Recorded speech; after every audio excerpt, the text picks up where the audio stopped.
నమస్తే. తెలంగాణలో అసెంబ్లీ సమావేశాలు మొదలైన నేపథ్యంలో ఈ రోజు మనం చూసిన అసెంబ్లీలో చూసుకుంటే బీఆర్ఎస్, బీజేపీ అండ్ కాంగ్రెస్ సంబంధించిన నాయకులు అందరూ కూడా అసెంబ్లీ సమావేశాలకు హాజరయ్యారు. అండ్ ఈ రోజు మొదటి రోజు కాబట్టి లాస్ట్ అంతకి సంతాపం తెలిపిన నేపథ్యం మనం చూసినాం. అయితే ఈ రోజు కేసీఆర్ వచ్చేసి అంటే మాజీ ముఖ్యమంత్రి కేసీఆర్ వచ్చేసి ఈ రోజు బీఆర్ఎస్ ఎల్పీ నేతలతో అందరితో పాటు సమావేశం నిర్వహించారు. ఈ సమావేశంలో ముఖ్యంగా అంటే రేపటి నుంచి అసెంబ్లీ సమావేశాల్లో ఇటు బీఆర్ఎస్ సంబంధించిన ఎమ్మెల్యేలు అందరూ ఏ విధంగా మాట్లాడాలి, ఏం మాట్లాడాలని చెప్పి దిశానిర్దేశం చేస్తున్నట్టు మనకు వస్తున్న సమాచారం అనమాట. ప్రధానంగా ఇటు తెలంగాణ పరంగా చూసుకుంటే మెయిన్ చూసుకుంటే 4 అంశాలపైన మాట్లాడుతున్నట్టు తెలుస్తా ఉంది. అందులో ముఖ్యంగా ఫస్ట్ చూసుకుంటే లా అండ్ ఆర్డర్. తెలంగాణలో ఏదైతే లా అండ్ ఆర్డర్ ఉందో అది కంప్లీట్ గా కంట్రోల్ లేకుండా పోయిందని చెప్పేసి దీనిపైన కూడా మీరు ప్రస్తావించాలని చెప్పేసి చెప్తున్నట్టు తెలుస్తా ఉంది. అండ్ రెండోది చూసుకుంటే ఇటు నిరుద్యోగుల సమస్య మనం చూస్తా ఉన్నాం. Group 1, group 2, group 3 and group 4 సంబంధించి లేకుంటే డిఎస్సీ అభ్యర్థులు కావచ్చు. వీళ్ళందరి సమస్యలు ఏవైతున్నాయో అలాగే వీళ్ళు చేస్తున్న నిరసన పైన కూడా ఇటు మనం చూసుకున్న పోలీసుల లాఠీ చార్జ్ చేసింది. కాబట్టి ఇలా నిరుద్యోగుల పక్షాన సంబంధించి నిరుద్యోగులకు సంబంధించిన అంశాలపైన కూడా లేవనెత్తాలని చెప్పేసి ఈ అంశాలపైన ఇంకోటి మూడో అంశం చూసుకుంటే ఇటు రైతులు రేవంత్ రెడ్డి అధికారంలోకి వచ్చిన తర్వాత 2 లక్షల రుణమాఫీ చేస్తామని చెప్పేసిన నేపథ్యం మనం చూసినాం.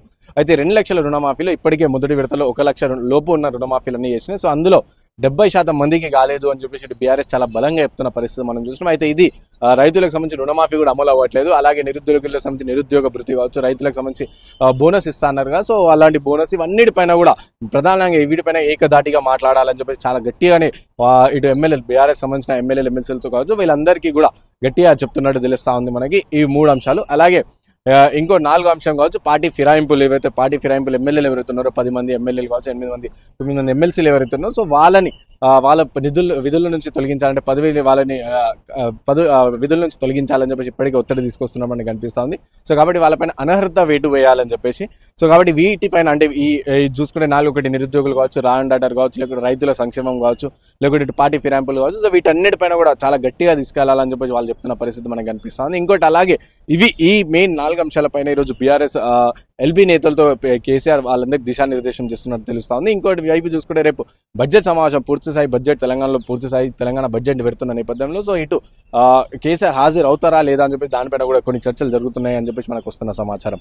అండ్ అలాగే ఈ రోజు ఏదైతే కేంద్రం బడ్జెట్ పెట్టింది కదా ఆ కేంద్ర బడ్జెట్ పైన కూడా మాట్లాడేందుకు వీళ్ళు రెడీ అవుతున్నట్టు తెలుస్తుంది. ఇప్పటికీ చూసుకుంటే హరీష్ రావు కేటీఆర్ కూడా కమెంట్ చేసి తెలంగాణలో బీజేపీ నుంచి 8 ఎంపీలు, ఆ 8 ఎంపీలలో 2 మంత్రులు ఉన్నారు.